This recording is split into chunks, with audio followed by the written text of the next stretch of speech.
of speed. Kind of crashed past.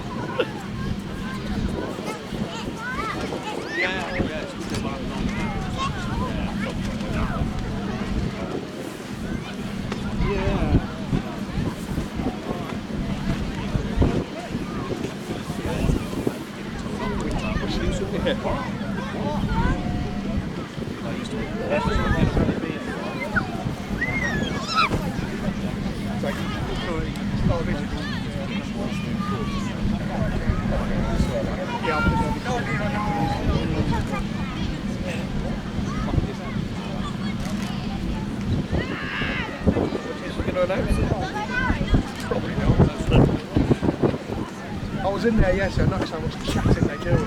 Well, ladies and gentlemen, if you look to your left, you will see that magnificent shape of the B-17 Flying Fortress Sally B.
You can see the bomb bay doors opening there.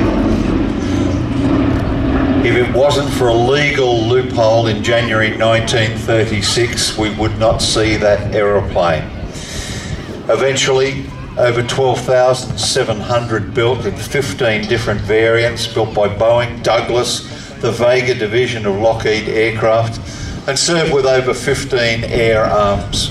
However, it is its use as part of the 8th Air Force in bombing Europe and defeating Germany that this aircraft is most remembered. 4 1200 horsepower Wright Cyclones, up to 13 50 caliber Browning machine guns, 4,500 pounds of bombs, or in an overload configuration up to 17,000 pounds. This is a B-17G, which next month it celebrates its 80th birthday. First to bomb Berlin, all the way through, right the way till the end of the war. Maximum effort by the Americans during the day. The Bomber Command operating principally at night. This is the aircraft that really did beat the Germans into submission. And it is a wonderful sight here today, and a tribute to all of those men and women who flew in them, who manufactured them, and those who perished in them. So Sally B is undoubtedly Europe's most well-known and most loved historic warbird, and 2025 represents a milestone in her history. Along with her owner, Ellie Sallingboe, they are celebrating 50 years of flying at air shows in the UK and Europe, which is an extraordinary achievement. And the remarkable feat of keeping a large four-engined World War II bomber airworthy for half a century is down to the determination and emotion of Danish-born Ellie Sallingboe and her tiny team of volunteers. For 50 years, she has fought the battle of finding spares, raising money, and at times fighting the authorities to keep this magnificent bird in the air as a living memorial to the sacrifice paid by the thousands of Allied airmen during the Second World War. 50 years ago, Ellie was presented with a massive dilemma when her partner Ted White was killed in a Harvard whilst taking part in the Malta Air Rally, soon after the pair first obtained Sally B. Before he died, Ted renamed his B-17 Sally B as a reference to Ellie's last name, Sallingboe. And in return, Ellie had one of the engine cowlings painted in checkerboard livery as a memorial to her beloved Ted, a design that was on his Harvard. Should she sell it, or should she continue with the plans to operate it? And thankfully for us, she not only managed to keep her flying, but also created one of the most magnificent air displays in living history, the Great Warbirds Air Display, which featured Sally B as its centrepiece. This event set the mould for many later displays, such as a fighter meet and flying legends, a stunning aircraft, an outstanding achievement, and a wonderful woman. Certainly, this is the example of her work and the work of all of her team. So get onto the website, ladies and gentlemen. Help support this aircraft in any way that you possibly can. First operational use of the B-17 was actually in the Pacific Theatre. Used in the Philippines campaign. For a very short time after the bombing of Pearl Harbor, the aircraft were then withdrawn to Australia. In its first mission over Europe, 12 B-17s of the 97th Bomb Group, led by Major Paul Tibbets, with General Ira Eaker of Observer, attacked the marshalling yards at Rouen. Tibbets later went on to fly the B-29 Enola Gay that dropped the first atomic bomb at Hiroshima.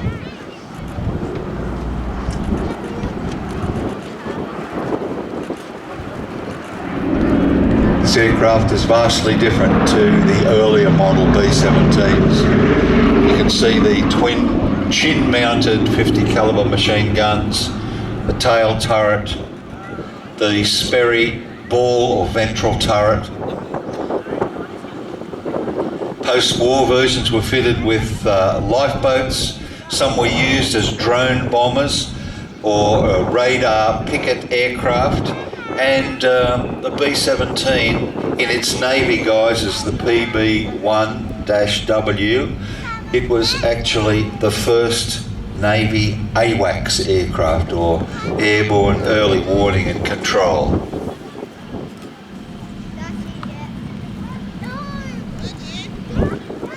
Its major use was in the precision daylight raids over Europe. They used a few in the Pacific, but it was considered inferior in the Pacific for some reason and relegated by the B-24 Liberator. Beautifully demonstrated there by Peter Kuipers.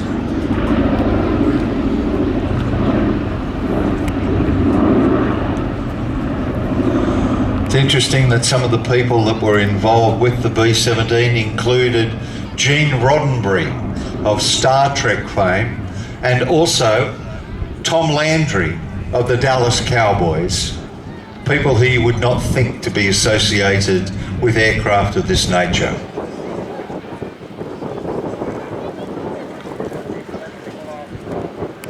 So get your cameras ready, ladies and gentlemen, because this will be the last pass by the B-17 Sally B. And if you've loved this display, please do look up Sally B on the website and you can become a member of the Sally B Supporters Society.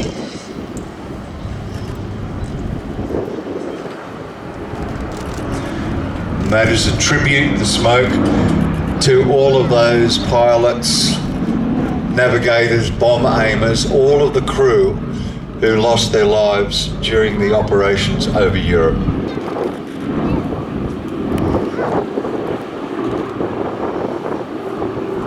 Thinking back to my flight over here where I saw towns with the names of Augsburg, Regensburg, Berlin, Dortmund, Hamburg, where all of those battles were fought 80 years ago today, the misery that was inflicted by a tyrant and the destruction.